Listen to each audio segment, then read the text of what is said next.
りおしまい。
Welcome back, ladies and gentlemen, to Get the Mic, the only show where your hosts on the left, Owl, and your host on the right, Brock, dissect fiction for its mythological significance. On this episode in particular, we're talking about Dragon Ball, as usual. Episode 81, which is called Goku Goes to Demon Land. We were talking about the title of this just before we started recording and how much it just sounds like going to Disneyland or something like that. It's really generic, right? It is, and it actually, I would say, aligns with the spirit of the episode. This is one of those that it's kind of a bottle. There's not too much to it. It's a lot of a bottle episode. A lot of a bottle, and we'll get into why. But before we start, if you like what you hear, please like and subscribe on YouTube. We upload episodes Mondays and Thursdays there. Give us a subscribe on Rumble. We upload Tuesdays and Fridays there. So please check us out on either of those. You guys have seemed to have been liking these filler episodes, even though we don't think they're too filler. We're pleasantly surprised, I guess, on how some of these videos are performing. It's always funny. I think one of our best videos performance-wise was Penguin Village, which is, I think there is something to it, but it's definitely in that filler territory. 50 views already. Yeah. That's crazy. Anyways, so without further ado, let's go ahead and get into the episode. Oops, I need to get the thing up. The thing, the thing. All right. So, first, we see a young woman is sleeping late at night with her curtains and window open. She wakens and goes to shut the window when she is beset by a mysterious force. She backs up to this mirror and a ghost comes out and grabs her. With red eyes. Red eyes. Meanwhile, back in the day, Goku is traveling on his journey. He runs across an old woman as he's pulling a tree along the road, which is tied to his waist. As he walks on his hands. Yes. It's one. I think it's one of the best. Like, oh, he's training. Here's him training while he's on the road. It's literally training on the road. It is. Dragging a tree. It's pretty funny. I thought it was funny. Reminded me a little of Elden Ring. Anyways, he runs across a woman, and she tells him to turn back, that the land is cursed by a village of demons. And she points to the castle down below in the valley and says that's where it is. Goku, of course, goes to see the village, thinking it'll be good training. And once there, he thwarts some traps and is taken by the villagers to see the king. The king is skeptical at first of Goku's abilities, but comes around once Goku beats his knights. they all devise a plan for Goku to go to the demon world and rescue the Princess Misa. And so that's kind of the setup for us. As far as what we see in the beginning, it's one of the most interesting, one of the most un-Dragon Ball intros that we've It's a seen. hard cold open for a Dragon Ball episode that's like, we don't know who this is, we don't know what's happening, and it cuts away, and it doesn't feel like a Dragon Ball episode at all. The beginning part, I mean, definitely, it's like, what is going on? But as far as the meaning behind it, there's a couple of things that I do want to touch on here. So the meeting the old woman on the road and speaking to her, that is very reminiscent of Dracula. Jonathan Harker going out there and them telling him to not go that way, beware the Carpathians, all that stuff, right? Mm. And so that kind of gives us, and I think the design in the end that we'll see is somewhat in line with that. And we also see too, Goku is in somewhere that has like Western architecture, right? The castle is Gothic in Right. architecture and design. And so all these things are just little things I want to mention. Goku beating the knights and laughing at the king are things that are just solidifying Goku's character. Also, there's a particular part where Goku is called ignorant by the king, and he asks him what ignorant means, and it's just very ironic. But after that, we do get into the next part. But I'm curious if you had anything to say in this first like rising action. I like that when he arrives at the village, they're all calling him a monster. A Mm-hmm. monster has arrived at the village, and There's in a that good sense, a humor monster there. has arrived at the village, right? Because Goku has embraced that monstrous nature, and part of this journey on the road is strengthening his tail. We saw that in the last episode, where the first thing he does is he falls and he catches himself with his tail, and he's like, "See, I strengthened my tail now." And so he is monstrous, and whenever they attack him, he picks up a huge boulder like he's gonna throw it back at him. Mm-hmm. And then an old man comes out and says, "Whoa, whoa, whoa! Wait a second! Like we can talk this through," because he realizes that Goku is extremely powerful. Yes. Because he catches a spear that's thrown at him or an arrow or something, and He he twirls it deflects a bunch around, of them, right? and so he Yeah, shows that yeah. he's strong. And then he upsets the king because it sounds like he mocks him in the original, right? In the English, it's whatever. It's kind of a dumb exchange, but in the Japanese you were showing me, it's Yes. Yes. the king That's does a something I certain like. kind of laugh, and then Goku does that laugh and then asks him what ignorant means. Mm-hmm. And so it seems that the king takes offense to that and sends his knights after him. And so Goku easily dispatches the knights, and then suddenly the king is now beholden to Goku because he realizes that maybe Goku is a monster, but now a monster could be his ally to fight monsters, right? It is, and later on too, he stops Goku from like going headlong into the village while the demons are there. It doesn't really go too much into like it just cuts right after that. But I do want to mention like the blind king can't see that Goku is powerful, right? Based on what he is judging to be demonstrative of that power. Right. And so it's clear that that is the reason that his daughter was taken in the first place. That once we get to the end as well and how he deals with Shura and his sword and stuff like that. Right. So we can kind of see there's something there. There's some things there, but it's not that it's not too deep. The intonation is there, like in the last episode, right? Which is Mm-hmm. that Goku's going to come into this situation and something, set an attitude or an inclination in the right direction, right? And so there's something that is always in these sort of mythical stories about whenever a princess gets kidnapped, there's something about the kingdom that needs to be set right so that the reverence for the princess and the ability to protect what the princess represents can be set right, right? Right. And another thing I did want to mention too is that the king knows about Roshi. Yes. And so when Goku tells him, "My master is the turtle hermit," he says, "Well, he's a renowned master," right? And so that too, which is he can see, right, hierarchies. He's not blind to hierarchies. He's not that kind of blind king, right? He's blind to the openness required in order to not invite in, what do I want to say, mayhem or chaos? Right. Well, it's a blindness in knowing which chaos is good chaos, right? And we see that in like the Sleeping Beauty story, which is very much you can't have your daughter sequestered away and not encountering the outside world, so he needs to learn what is good about the monstrous to redeem her, right? Hmm. And so, and that's kind of how we get set up. I think that's a good place to transition. So the next thing we see is Goku arrives at the demon gate, but is surprised to find an immovable sword keeping the door ajar. After entering the gate, Goku runs across two demon guardians. Once Goku bests the bigger of the two in strength, the female agrees to take Goku to Shura. I believe their names are Melee and Gora. Like Bora, but Gora.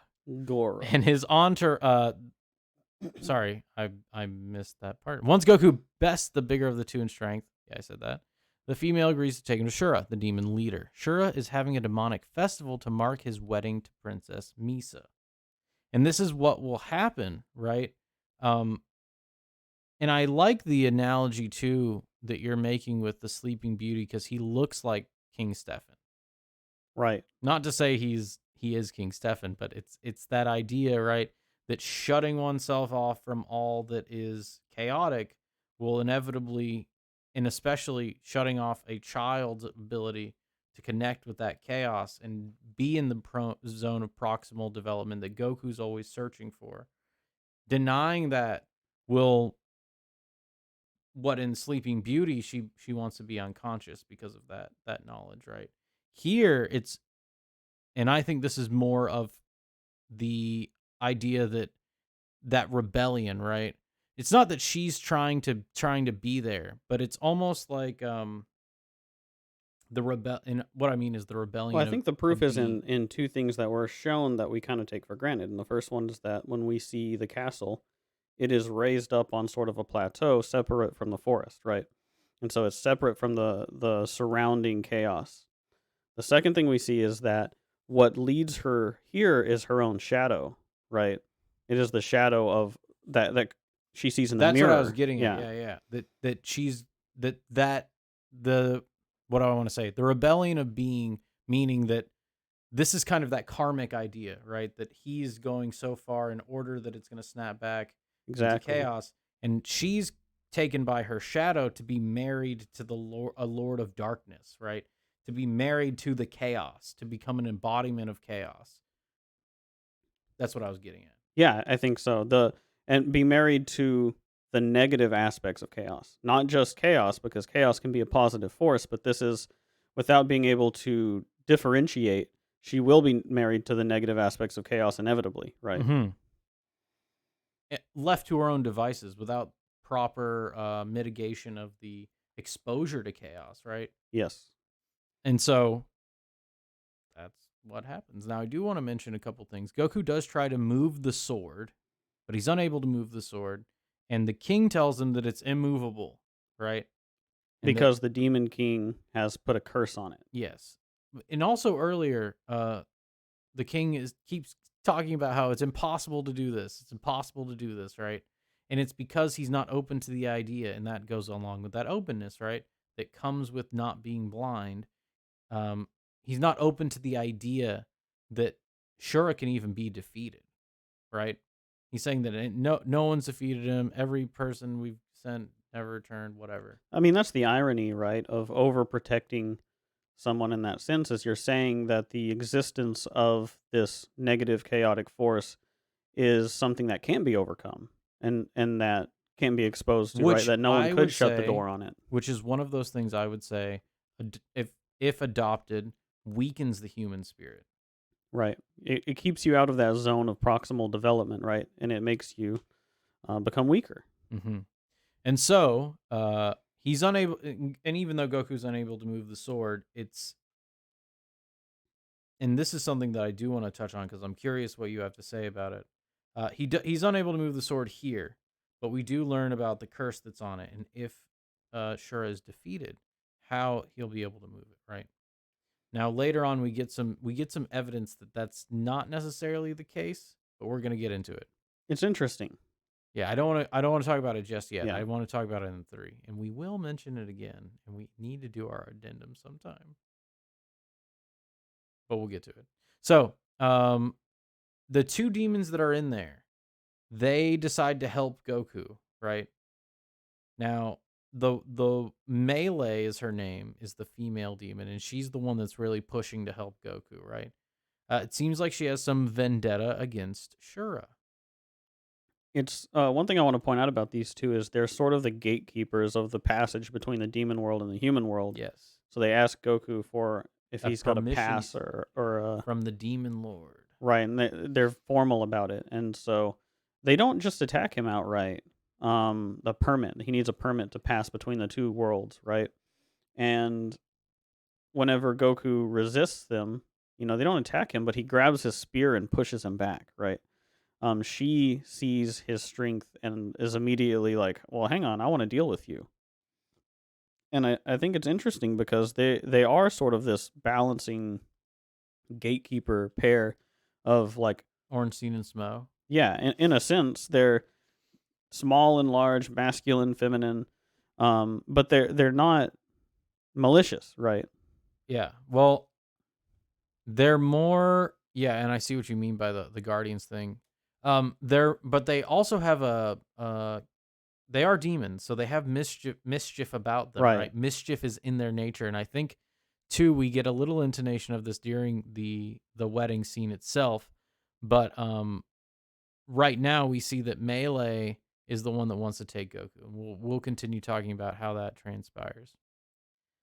I think that's it for that one. So Goku crashes the party, challenging Shura to a battle after destroying a large demon in the ring. Shura then begins a battle with Goku, proving that he is powerful and fast. Goku, using the Kamehameha wave, is able to stun the demon leader and his entourage long enough to escape with the princess. However, Melee is not blinded by the Kamehameha wave. And we're going to see how that plays out later. And she also tells Goku to grab the princess and go. So, running out of the gate, Goku frees the sword on his way out. The village is grateful and they celebrate with the return of the princess. The demons, now shut back in the demon world, T-pose off into the darkness. We were talking before this episode about the animation quality of the last couple of episodes, and we're like, "Oh, they weren't sending their best." Yeah. But this one's especially. This one was special because whenever we get to the end here, the demons don't have any animation; they just glide off into the distance and disappear for no reason. Yeah. And so now we can talk about some of those things that we were just mentioning. So first off, the battle with a large demon doesn't really mean much. We knew Goku was going to win that already. Goku has been able to master that monstrous part of being even this large of one, let's say. But Shura in his battle with Goku, he's pretty fast, right? And he also has pointed ears, right? He is like almost elven in design. He's like purple, right? I don't know. I don't think he has fangs though, does he? No. No, he does not have fangs. He does have a mark on his head. And I'm curious about that mark. Maybe I'll look it up. But anyways, he doesn't look like, he's more like Jareth the Goblin King than just like a goblin or a demon, right? Yeah, I think that's a good comparison to make because Labyrinth is something that I think sometime we should talk about. It's very similar in theme to what we're talking about here. Mm-hmm. And so, yeah, definitely. And so, Shura being, he's not stronger and faster than Goku, although he does give Goku a run for his money. Like he sends him flying, let's say. Well, he's not immediately defeated by the Kamehameha. He punches it, and then Goku follows the Kamehameha up with a normal attack and sends him flying. I think it's time to talk about what is a demon lord. So a demon itself, right, is a being of chaos, a being who, yeah, I guess a being of chaos. But a demon lord has an extra layer on it, that lordliness, right, which implies things like an appreciation of hierarchy, grace, right? And so we see that here, and I think the reason that he's able to confront the Kamehameha wave is that he is living authentically. Right. I want to be a bit more specific. not just being He's a also being not of human. chaos, He's but not you could human. say a demon is a being that resists order in and of its instantiation, right? A being that is resentful of order. Yes. There we go. And we see that as this is resolved with him, right? He's carefree almost. He accepts the chaotic as part of his mode of being, right? And yeah, he is the tip of the spear for that expression as an idea. And so yeah, he is true in that sense.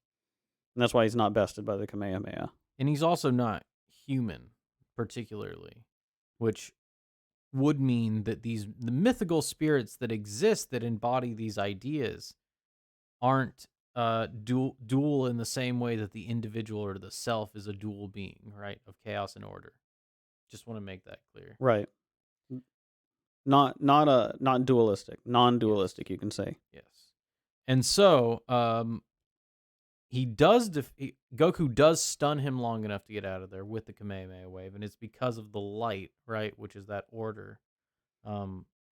Too much of it at once, and Goku telling the truth and using his logos is so astounding to this. And he's deep underground, right? It's so astounding to this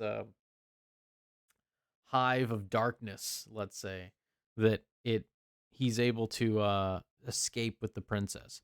Now, while he's running, the princess says, "You did it. You beat him." He was like, "I don't know if I beat him. He was pretty He strong." was formidable. Yeah. And one thing I do want to mention though is that Goku does not he doesn't utilize, let's say, the lesson he learned from Korin here, but that's partially because of the time of the fight. It only lasts there's two exchanges. It's very quick. Shura beating up Goku for a couple seconds, and then Goku using the Kamehameha wave, knocking Shura away, and then taking the princess. Now, a couple things I do want to mention too is that the like demon minister that Shura has, the one that's like announcing everything and stuff, he says that that Goku being here is reminds him of Melee, or that she has a hand in this happening, right? And so we kind of see too that it is the embodiment of the female chaotic, which is naturally helping the hero. It is Mother Nature supporting the hero in his endeavor, even in the underground, right? And we're going to get back to how Melee is very much Mother Nature-esque in just a second once we get to the end of the cave. Anything else we want to say about the actual fight, the wedding scene, all that? I don't think so. It's interesting as they're running away. Goku is asking her, "Why do you want to help me?" And she just says, "We have our reasons." That's it. We have our reasons, and it doesn't really make sense for Gora to help him. But Melee helps him because that's what she is. That's what she does, right? That's what that spirit does. And when the door shuts, she tells Shura, "Well, now things are set back in balance. She says, "Only the gods of Only death the can open the gods door of again." death Yeah. can come here now." See, I want to say that that's why the two of them help him, because they are in that middle. They're in the balance, right? So they're the gatekeepers of passage both Yeah, ways. Because but when the demons come to chase them, they try to stop the demons that's as well true. I and guess say, Gora does help "You don't have a them. permit to go into the living world," right? Yeah. And so it's almost like they know that things aren't quite balanced and they need to be set right. Right. And it's almost as if Melee was waiting for the hero to come along so she could put this plan in action. And then they all like are chill with each other. Like Shura doesn't try to like kill them or anything. It's great because he's basically like, "Well, you got me." Because they're not, yeah, there's none of that animosity, I guess. It's really That's what I strange meant in that almost. truthful acting out of the chaotic, right? In that he just goes with the unknown Right, immediately, yeah. and he's And not caught he's up chill with it. in losing because he says, "Well, there's still a party to be had. Let's go." Let's go, And then right. they just slide off into the There distance. you go. Yeah, no, I like that too. And then Goku returning and pulling out the sword. The sword is kept by the king. And the Right. sword itself is able to be pulled out because Goku has set peace to the land, not that he's defeated death itself or something like that. He did defeat death itself a couple episodes ago, but what I mean is he didn't destroy Shura. He didn't defeat him in that way. It's because he has set the problems right in the world such that he is able to remove the barrier that stops or that sets order and chaos back as it should be. The below, as above, so below, let's say. I think of the sword as a sort of symbolic thing that needs to be, uh, it needs to be grasped. It's something that the king needs to be able to grasp, and what he's not able to grasp is the potential good in the chaotic. And so it's sort of an artifact of that, right? And so And that's Goku why gives he it to keeps it him. on the wall, yeah. So Goku gives it to him, and also symbolically by giving it to him, it closes that door. When the And door is open to the sort of the ultimate expression of the chaotic, it it's like shuts that door on you're it. gonna shut yourself off to all chaos. Well, this is how karma will react, right? It'll Yeah, if you spread shut forward. yourself off to chaos, the door will always be open for the ultimate fear, right? Mhm. Coming for you. And so Yeah, so exactly. he shuts the door on that by giving him something that he can grasp, which is a sort of a symbol of that chaotic. And it's like a and it's flame bladed sword, right? it's symbolic too of the era and the Gothic style that we see, right? It's something that the king is familiar with, surrounded by. It actually doesn't even look like a sword Shura would use, to be honest. Right. But it is kept and it's respected by the king, which is how it is visually represented that Goku has set the world back into balance. Right. And keeping it there, right? It's almost like as long as I can look at this and remember how important it is that I remember it, it can't be used by someone else to keep that door open, right? Correct. I need to have this where it belongs and things will be where they belong. Right, exactly. And it is almost that making the dragon shield out of making a shield out of a dragon's hide, right? Exactly. It's taking that aspect and integrating it such that that's no longer an issue present for the person. Yeah, and it's basic. It's not called a flamberge. What's it called? It's a ceremonial sword that has. It's like a fire wave. It's got the spikes It's going not a alternating. flamberge. Maybe it is. I don't know.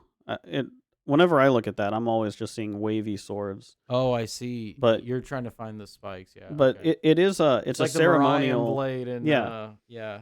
But generally, anytime I've seen it, it's represented flame and like the sun, and so it's that And it is chaotic. gold, right? Yeah, and it's gold, and so he gets the gold, and it's chaotic. And he brings it back to the kingdom to set things right. Yeah, so It is it lines formulaic up pretty well. but it is still Dragon Ball, as in it's still telling that mythological story. It's just, it's kind of done weirdly. It's also not relevant that much to Goku. In fact, Goku, yeah, at the end, the narrator's like, well, it was just a pit stop for Goku. And it kind of is, though. They explicitly say that it was just a pit stop. It kind of is for two reasons. One, this is something he's already done. He's already gone to the underworld, and he's already not only rescued the princess, but found his own father, which is further down. If you're tiering those, right, the princess is not that far down, but the father is way down there. So he's already past this, basically.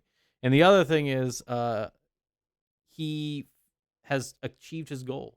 He has trained, and he has fought an enemy stronger than himself, or let's say competitive with him in strength, competitive with him in a mode of being, which would be like a demon lord, which I guess you could classify that's about how strong Goku is right now, a demon lord. Sure. You had pointed out earlier that Goku didn't specifically use what he learned in Korin's tower against him. And I don't know necessarily that is the approach, right? So let's say that he allows this demon lord to impose his will on him so he can learn his mode of being and integrate it. But Goku will never be a demon lord, right? Because he's going to always be balancing the yin and yang. He's always going to have that dualistic nature. And this is a non-dual entity, right? And so this is something that can challenge Goku without him having to integrate and overcome it. It's like he's a nature of or an aspect of reality, I should say, right? Yeah, and I think that comes with the fact that he's more mystical. But I think if the fight would have gone on longer, it would have demystified him, and he would necessarily have to use the things that he learned from Korin. It would humanize him and make which him dualistic, kind of right? is good for the episode. It's a mixed bag. But it's nice. Yeah, it was good. I enjoyed it. Yeah, it's a nice little bottle episode. I think it's the first official, I'll call this a bottle episode, filler episode of Dragon Ball. And it's still pretty good. Brock is very resistant. I'm like, is this filler? Brock's like, no, it's not filler. And so we'll have to look it up, but it's not filler. It's not filler. So I think that brings us neatly to the end. So on the next episode, we'll talk about Inishikacho. But to wrap this one up, Goku goes to Demon Land. Just a pit stop. It's really just a pit stop. So if you enjoyed what you heard, please give us a like and subscribe. We upload to YouTube Mondays and Thursdays, Rumble Tuesdays and Fridays. Give us a scrumgle and rumble over there. We'd love to see you. We also like that you guys are enjoying these episodes more, so we'll keep putting them out. Hopefully nothing really interrupts our scheduled broadcast, but we'll see. There might be a small interruption here soon. No hiatus, though. No hiatus. I mean, maybe one episode, but definitely no hiatus. So, I'm your host on the left, Owl. I'm your host on the right, Brock. And we hope you guys enjoyed yourselves on Get the Mic. Have a good night.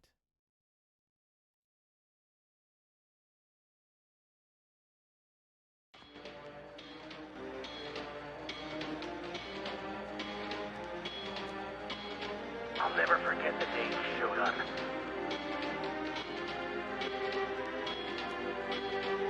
And so, he told us that he was Goku. So we started calling him Goku Black. He looked down on all of us and said he was going to exterminate the human race.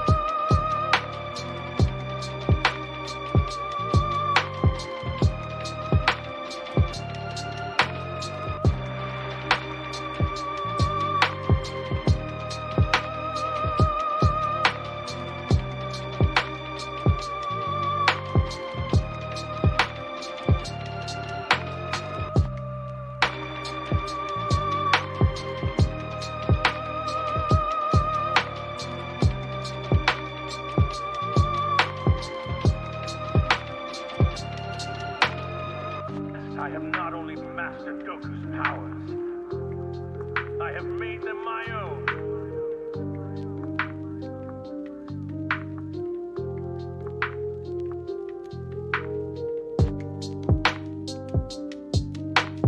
I am a free of part and divine. You don't understand, Saiyan. Your time is already at an end.